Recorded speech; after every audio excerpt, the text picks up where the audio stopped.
La question de l'immigration vue par Guy Debord en 1985. Acclaimed writer Guy Debord saw the city as a living, breathing organism. Well, me, I see the city as a spice head spitting bars and phlegm in me ear endlessly, no matter how uninterested I seem. Well, let me tell you a story.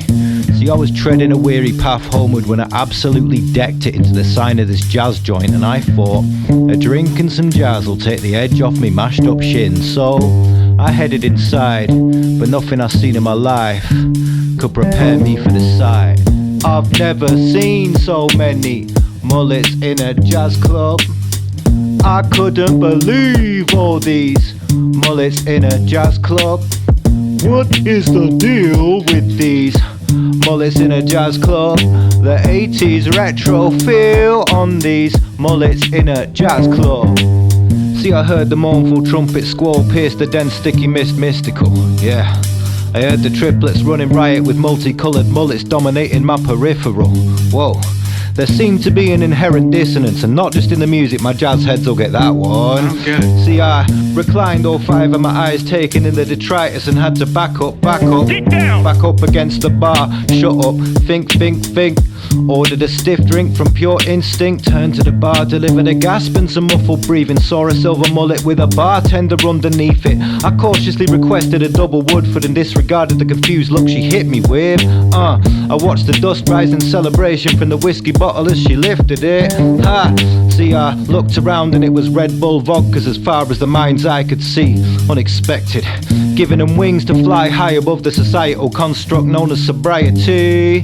Then I noticed the mullets weren't moving even as their owners jerked non-rhythmically. These goddamn ignorant mullets apparently unmoved by jazz's rich musical history. But you know what, it's fine, I'm totally chill with these mullets in a jazz club.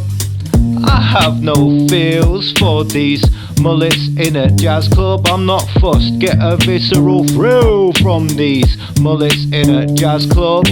Make out my earthly will to these mullets in a jazz club. So I sip my whiskey and watch like Attenborough discreetly observing guerrilla tribes. It's quite painful. I read an article about the cultural appropriation of jazz, but all the relevant points have slipped my mind. Fucking typical. Couldn't tell you what I was expecting. Maybe a few more suits and snappy dresses, instead of an ocean of real hip jazz cats cosplaying as Fresh Prince and Annie Lennox. It's weird. In the 80s they thought they were making the music of a future they couldn't see. But jazz was always all points of time converging on the current concurrently, if you get me. See, I told this to a couple mullets and they didn't get me. Like, at all. A couple nervous eyes darted behind a fringe and quickly darted for the back door. Smooth! I wondered what Coltrane would make of all these mullets in a jazz setting, and decided I was probably not a legitimate spokesperson for long deceased jazz legends. Tried to find the whole deeper meaning in it all, but I was 4 whiskeys deep. So I just called myself a taxi home thinking, what a thought-provoking song this'll be. Can confirm. I'll never turn on these mullets in a jazz club. There's much we can learn from these mullets in a jazz club. The steely nerve on these mullets in a jazz club. Hey, I have no words for these mullets in a jazz club. Apart from these ones, apart from these ones, old school Saved by the Bell reruns. The 80s already been once, and you could trip on your mullet while you're trying to keep up.